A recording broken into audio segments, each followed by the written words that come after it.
perfect right in the snout. I'll show you guys exactly how I'm using this setup because this is deadly. First of all, so I went over to Gone Fishing. I'm currently staying in Nanaimo. Caught this fly, that's what I was recommended. 10-pound leader, probably 2 feet. You want 2 feet because you don't want the fly to sit right off bottom. Then we use a split shot. I have a swivel and I go to braid. I have like a 25-pound test braid. I'm using a 13 fishing rod. It's a 9-foot medium light power. And so far, I mean, I caught my limit, so I've honestly done okay, I guess.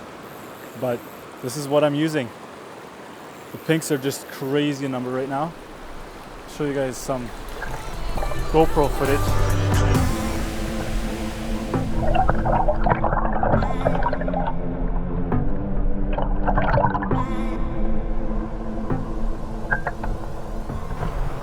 This is day number 2, and I'm out here on Campbell River, and we're fishing for pink salmon. I'm from Kelowna, so me and my wife and kids decided to go to Nanaimo here. And when I was looking up where to fish, it was kind of confusing. So the first thing I did is I went to the tackle shops in Nanaimo, and I just talked to them. They all come here to fish, so they kind of told me what they're using, basically flies, using the fly rods, kind of what I'll go over. So that was the first thing. The next thing I did check was the regulations. So you're allowed 4 salmon a day right now. I looked on the website. Because I never fished this river before, it was a bit confusing as where to go. So I kind of talked to the guys at the tackle shop about that as well.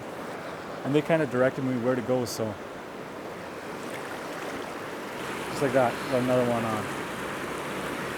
So as I'm gonna hopefully land the salmon and then release it.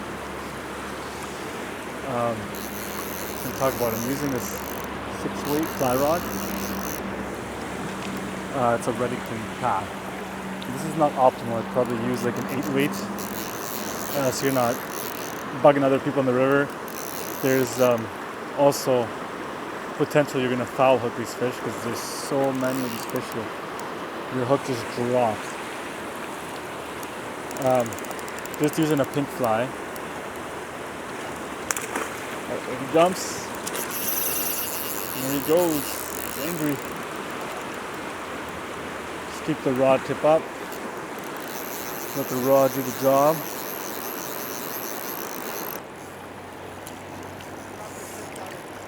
There you go. Release. Nice healthy release. Have fun. Thank you. Done for the day? You don't take any home? The last couple of days I did, so I got like about 8. Oh yeah, yeah. That's enough. Yeah. Yeah, you're from around here, I take? It's Cumberland. It's about, I don't know, 70 kilometers from here. Oh, okay. What about you? Where? I'm from Kelowna. Yeah, so far away. Are you here for a few days, I guess? Yeah, I'm actually in Nanaimo, Okay. but I convinced my wife to let me go fishing for one day. There you want to enjoy it? Yeah. You picked a good day. It's full of pigs. Yeah, it's just full, eh? Yeah. Yeah. I'm not, like I have my fly rod too. Yeah. So I was like, I'll get my limit and then I might try down there because they're allowed no retention, right? So I was like, I'll try because I'm not a good fly fisherman. I don't want to get in everyone's way, right? Yeah. That's why when I started, I mean, I've been on the island 6 years. And, Yeah. and I didn't fly fish till I came here. And I did the same thing. I just found a nice little quiet spot and I did my little thing. Yeah. Yeah, just, it's the same deal. Like you see how you got a bit of rapids? Just, it's kind of where it's like Yeah, almost it's fast. a little flat. Yeah.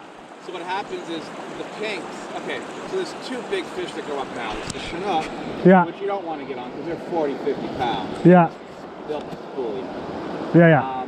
They'll be in the faster water, like in the middle and the other side. Yeah. But the pink, they're going to run for the most part just on the inside of like the fast water pool. So like you see there's fast water there, right? Yeah, like I've seen a bunch coming through these rocks here too, right? Like that's what I'm saying.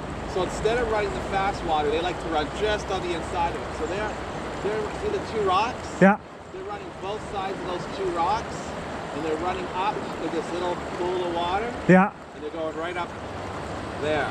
Okay, that explains why I'm catching them by you right there. Yeah, so when you're casting out, this don't get me wrong, there's fish going up everywhere. Yeah. But I mean, it's where the majority of stuff is. Uh-huh. Right? And so like when you're casting out, you're going into faster water at first. You might get one, but if you notice, as soon as you get out of that fast stream there, that they're sitting in there. Yeah. And that's probably where you're gonna get a lot of hookups. Okay. So, Yeah, I'll probably kind of move over a bit further here and just fish the slack. Literally, just where that big rock is, 1 foot in front of it, And then just along here. all the way down. Perfect. It's full. Thank you. You just saved me a bunch of time. A bunch of false And casts. I don't know how I saw your weight. You probably want your weight and hook about that far. Okay. If it's like this, okay. So what you're doing, you may not know, is you're bouncing the bottom. Yeah. But if your hook is too close to the weight, the hook is like kind of on the bottom as well. Yeah. And I mean, yeah, the salmon are on the bottom, but they're usually like, think of it like if this is the bottom, they're usually like here. And so if the weight's only like this, your hook's underneath them a lot. Okay. And so if you're like 2 feet, 3 feet, 4 Slow feet, it up. when you're bouncing, your hook's doing this more, and so it goes up a little, down a little. But if it's too close, it stays down. Yeah. So again, there's salmon right on the bottom, and you're catching them. But not as much as you were. But if you do at least this between hook and weight, Okay. you'll probably get a few more. Yeah. Okay. Yeah. My problem is I didn't put I put the weight after the swivel. Yeah. Or should I put a bobber or something that's sliding? Yeah. So I'm just kind of always playing, and it's a lot of times. Yeah, you're just saying it's too short. That makes sense. And again, I mean, you're getting fish, and you're going to get them. It's just you could like triple the amount that you're getting if you give at least a foot or two. Okay. Like I usually do. I mean, this doesn't have weight and stuff, but I mean, like it's like I'm like, this is where I consider the end. Yeah. And like I'm down like, all the way here, so like that's already 2 feet. Yeah. And that's the smallest I'd go. Yeah. So, Okay. Okay. You're just using a full sink.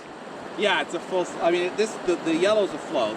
Oh, okay. Put on about 30 feet of sink. Oh, okay. You got the. Salmon are at the bottom. I mean, Yeah. I know you see them doing this at the top. Yeah. But they're literally just coming up and going down. And Yeah. then they sit at the bottom. Okay. So you want to get down in the bottom. Like for me, I'd be casting like about 4 feet in front of that big rock, and then I would just let it drift to about halfway down, and I guarantee you're gonna get a fish every 2 Yeah. See, because what I've done, like I've kind of noticed, I've been casting to the middle, You're in the faster water, right? and then it swings out, and then I catch. Then you get it. Yeah. So. Yeah, you don't have to go that far. Yeah, that saves me time. I don't like throwing that out there, right? I mean, it's fun. I mean, you can cast out there, and it's fun to do that. But like literally 1 or 2 feet in front of that rock, Yeah. let it go down. Awesome. You should have some luck. Awesome. Well, thank you for the tips. Yeah, no fun. Have fun. Thank you. Enjoy. If your wife gave you the day, take it. Exactly. You don't get too many, eh?